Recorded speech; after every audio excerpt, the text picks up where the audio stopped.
नमस्कार दोस्तों, एक बार फिर से आपको आपके इस YouTube चैनल में आपका स्वागत है। अगर आप इस चैनल पर नए हैं और अगर आपने इस चैनल के कुछ वीडियोस देखे हैं, पसंद आए हैं तो कृपया लाइक कर दीजिएगा और इस चैनल को सब्सक्राइब जरूर कर दीजिएगा ताकि समय समय पर आपके समक्ष और भी बेहतरीन वीडियोस बनाने का हमें मौका मिलता रहे। दोस्तों, माननीय सुप्रीम कोर्ट ने आज 29 सितंबर 2022 को 2 रिपोर्टेबल जजमेंट्स हैं वो प्रोनाउंस की हैं। पहली जो जजमेंट है वो है civil appeal 5802 of 2022 arising out from the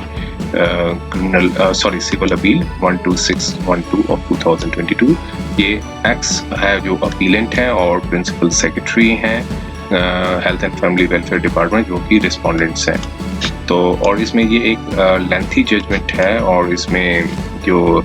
medical termination of pregnancy act और रूल्स फ्रेम्स अंडर इंटरप्रिटेशन निकाला गया है और इसमें काफ़ी आज कमेंट्स भी आए हैं काफ़ी सोशल नेटवर्किंग साइट्स पे। हम उनमें ना जाते हुए जजमेंट में क्या बताया गया उस पर देखते हैं। तो क्या थी ये जजमेंट? तो देखिए, ये अपील जो थी ये अराइजेज हुई थी जो judgment divisional bench high court की दिल्ली की थी और इसमें जो अपीलेंट हैं उन्होंने रिट ज्यूरिसडिक्शन को, हाई कोर्ट की जो ज्यूरिसडिक्शन है, जो टर्मिनेशन ऑफ द प्रेगनेंसी थी जो कि बिफोर 24 वीक्स से पहले जो डेट थी सो एंड सो डेट को वो एक इन्वोक की थी रिट ज्यूरिसडिक्शन में। तो ये हाई कोर्ट में एक रिट पिटीशन डाली थी और इसमें ये रिलीफ्स मांगी थी। पहली रिलीफ मांगी थी कि पेटिशनर को परमिट किया जाए कि वो ऑनगोइंग प्रेगनेंसी है जो कि उनको जो रजिस्टर्ड मेडिकल प्रैक्टिशनर द्वारा टर्मिनेट कराई जा सके या फिर किसी अप्रूव्ड प्राइवेट और गवर्नमेंट सेंटर और हॉस्पिटल में before so and so date को एज अ रिलीफ जो है वो इंफ्रक्टस हो जाएगी जब प्रेगनेंसी जो है 24 वीक्स के बाद की जाएगी। और रिस्ट्रेन किया जाए रिस्पोंडेंट जो गवर्नमेंट है उसको रिस्ट्रेन किया जाए कि कोई भी कोर्सिव एक्शन या क्रिमिनल प्रोसीडिंग्स हैं वो पिटिशनर या फिर रजिस्टर्ड मेडिकल प्रैक्टिशनर के अगेंस्ट जिन्होंने जो टर्मिनेट करेंगे प्रेगनेंसी को उनके ऊपर लें या फिर और at any appropriate private centre और हॉस्पिटल जो भी रजिस्टर्ड होगा गवर्नमेंट द्वारा। तो ये एक रिलीफ्स मांगी थी और फिर डायरेक्शंस भी मांगी थी कि कोई भी अनमैरिड वुमेन है वो with in the ambient of rule 3 of the medical termination of the pregnancy rules 2003 for the termination of pregnancy under clause B of rule subsection 2 of section 3 of the MTP Act for the period of 24 weeks। तो देखिए, यहाँ पे ये provisions को challenge किए साथ में भी इंटरप्रिटेशन निकाला गया है और एक टर्मिनेशन ऑफ द प्रेगनेंसी के से संबंधित है कि 24 वीक्स की अगर प्रेगनेंसी होती है उससे पहले टर्मिनेट करने की जो है वो परमिशन मांगी गई थी before the divisional bench of high court में। जो बताया कि जो एक अपीलेंट जो इंडियन सिटीजन है और एक न्यू दिल्ली में रह रही हैं और 5 सिबलिंग्स हैं उनकी और पेरेंट्स जो एग्रीकल्चरिस्ट हैं और फिर ये रिट पिटीशन है वो दिल्ली हाई कोर्ट में डाली गई थी। और क्योंकि एक गेस्टेशनल पीरियड जो है जो अपीलेंट का वो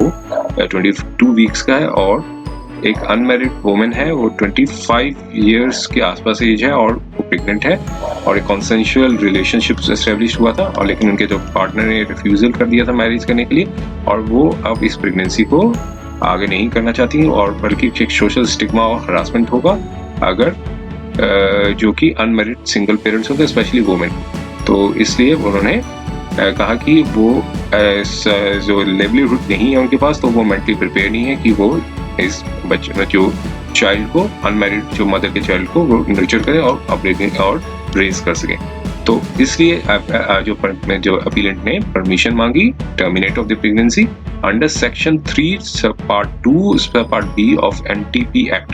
जो medical termination of the pregnancy act है 1971 का और rule 3BC of the medical termination of the pregnancy rules 2003 और जो कि अमेंडेड हो गए हैं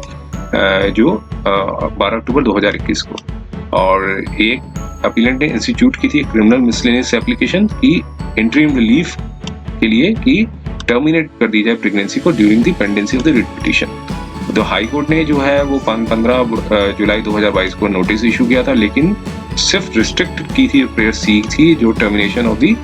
द रिट पिटीशन तक की थी और बाकी जो क्रिमिनल मिसलेनियस पिटीशन थी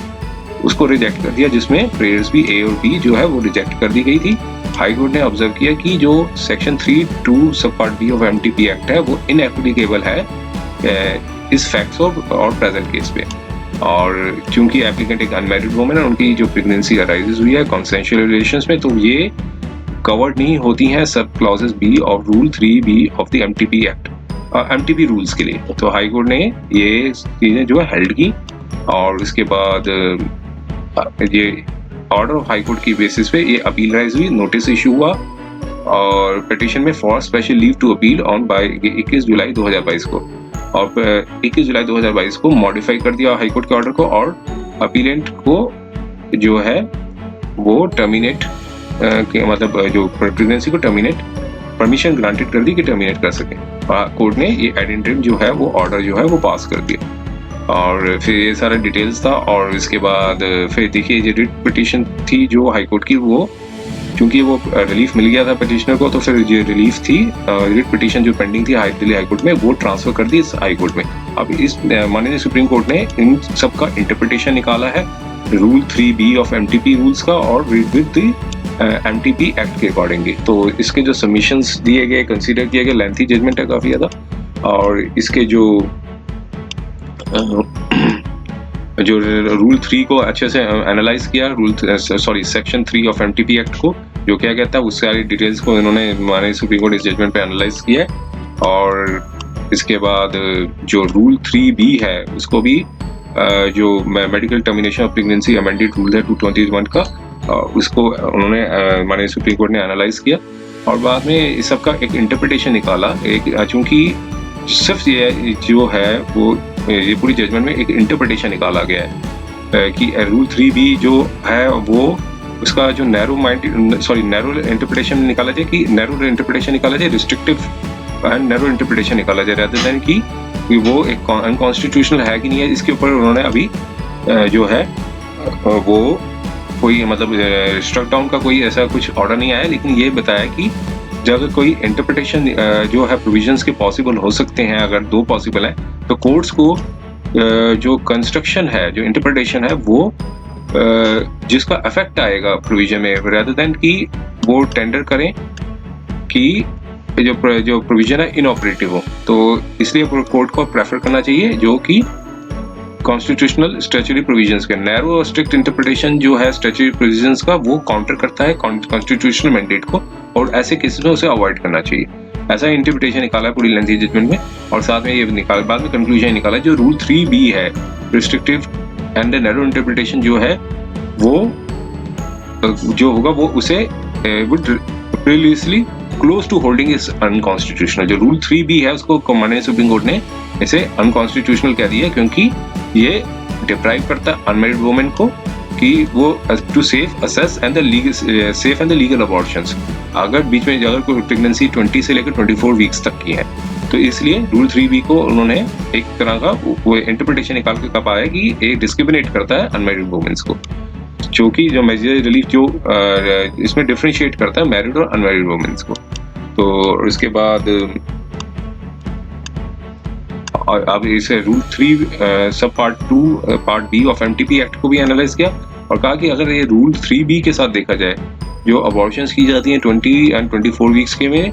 तो ये अनवांटेड है due to the change in the material circumstances of women. तो ये जो व्यू है ऑब्जेक्ट का, कोई रैशनल नहीं बनता है कि इसे एक्सक्लूड कर दिया जाए अनमैरिड वुमेन को और सिंगल वुमेन को, जो कि with in the ambit of rule 3B। तो ये नैरो इंटरप्रिटेशन बनती है जो कि लिमिटेड है only for the married women के लिए। तो इसलिए ये एक डिस्क्रिमिनेटरी है टुवर्ड्स द अनमैरिड वुमेन। तो ये वायलेट्स करता है आर्टिकल 14 ऑफ द कॉन्स्टिट्यूशन। तो आर्टिकल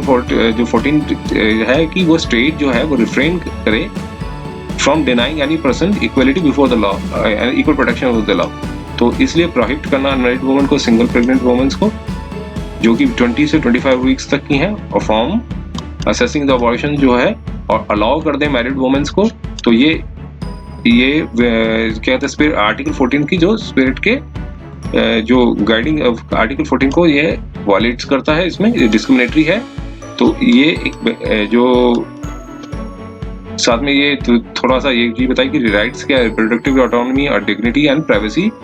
ये अनमैरिड वुमेन को आर्टिकल 21 जो है अनमैरिड वुमेन को चॉइस देता है कि बच्चे की वेदर टू बेयर और not to bear the child, और on a similar footing to the married women. तो अब यहाँ पे इस साथ में ये भी कह रही है कि इस तरह की इंटरप्रिटेशन निकालने के बाद हम कोई रिक्वायर नहीं करते कि एजुकेट करें इसकी कॉन्स्टिट्यूशनल वैलिडिटी को। तो ये पूरी जजमेंट थी, ये सेक्शन 3B और सब पार्ट 3(2) सब part B of MTP act के अकॉर्डिंगली में दी गई है। क्योंकि जो अपीलेंट थी उनको रिलीफ मिल गया था, और साथ में इंटरप्रिटेशन भी निकाल दी कि अनमैरिड और मैरिड वुमेन्स के बीच में डिस्क्रिमिनेशन करना जो रूल 3B को अगर किया जाएगा तो नैरो इंटरप्रिटेशन से निकल के आएगा। तो ये तो पहली जजमेंट थी। जो दूसरी जजमेंट है वो है सिविल अपील 3607 3610 ऑफ 2008 की। ये भी एक रिपोर्टेबल जजमेंट है, और ये एक अपीलेंट्स वैसे कि Chhattisgarh state electricity regulatory commission and others की थी। तो यहाँ पर ये चैलेंज किया गया था article section 125 of the electricity act को चैलेंज किया गया था सिविल अपील में, और जिसमें एक कॉमन जजमेंट आई थी जिसमें अपीलेट अथॉरिटी ने, जो अपीलेट ट्राइब्यूनल है इलेक्ट्रिसिटी के बोर्ड ने, उन्होंने कमीशन के ऑर्डर को जो है वो सेट असाइड कर दिया था। और फिर इसके ये क्वेश्चंस ऑफ लॉ जो है दोनों के सेम थे, तो इसलिए कॉमन जजमेंट से डिसाइड किया गया। थोड़े फैक्ट्स ये बताया गया कि जो अपीलेंट थे वो एक जो स्टील प्लांट है वो रायगढ़ छत्तीसगढ़ में एस्टेब्लिश किया था 1990 में, और रिस्पोंडेंट नंबर 1 जो था Chhattisgarh state electricity regulatory commission था जो कि, और रिस्पोंडेंट नंबर 2 है छत्तीसगढ़ स्टेट इलेक्ट्रिसिटी बोर्ड था, और रिस्पोंडेंट नंबर जो 3 है छत्तीसगढ़ विद्युत मंडल अभियंता संघ CVMAS था शॉर्ट का। तो ये छत्तीसगढ़ ने एक पॉलिसी फॉर्मुलेट की थी, इंडस्ट्रियल पॉलिसी, इंकरेज किया था एस्टेब्लिशमेंट को कि वो अपने इंडस्ट्रियल स्टेट्स लगाएं पब्लिक प्राइवेट पार्टनरशिप्स के बेसिस पे, और अपना जो कैप्टिव पावर प्लांट लगाएं। तो चूंकि अब प्रपोजल मांगे गया, प्रपोजल दिया गया था इंडस्ट्रियल स्टेट का 500 एकर्स ऑफ लैंड पे, तो यहाँ पे जो अपीलेंट ने एक अपना प्रपोजल दिया, सबमिशन किया, और लैंड भी कॉम्प्रोमाइज हो गई। और उसके बाद जो है क्योंकि अब एक एक्ट था वो रिपील हो गया था फिर बाद में, तो ये जो परमिशन जो थी वो चूंकि गवर्नमेंट ने उनको परमिशन दे दी थी, और चूंकि एक्ट जो था 1910 का रिपील हो गया था, तो फिर परमिशन उस एक्ट में नहीं ली जा सकती थी। इसलिए फिर उसके बाद जो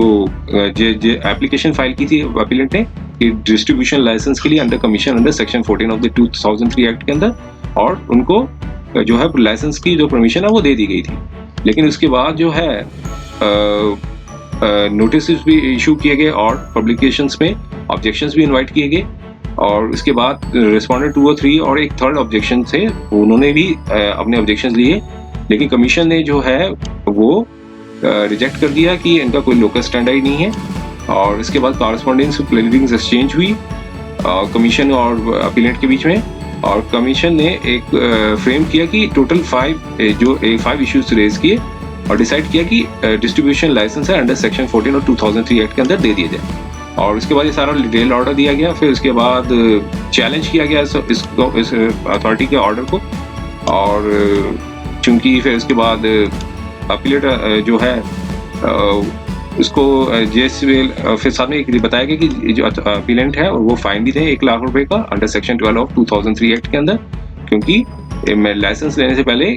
जो है सप्लाई ऑफ इलेक्ट्रिसिटी के लिए क्योंकि वायलेशन किया गया है under sub section 142 of the 2003 act के अंदर। और इसके बाद जो ऑब्जेक्शंस रेज किए थे रिस्पोंडेंट नंबर 2 और 3 ने कमीशन के बाद, फिर उसके बाद रिस्पोंडेंट 2 ने एक जो है अपील फाइल कर दी थी। अपील जो है वो चूंकि अलाउ कर दी थी अपीलेंट ट्राइब्यूनल ने, और जो अपीलेंट ने भी चैलेंज किया था जो 1 लाख की जो पेनल्टी इम्पोज की गई थी, चूंकि अब अपील अलाउ कर दी गई थी। और उसके बाद फिर सुप्रीम कोर्ट में भी एक सिविल अपील डाली गई थी,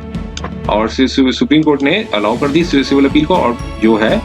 रिमांड कर दिया था मैटर को कि अपीलेट ट्राइब्यूनल के फर्स्ट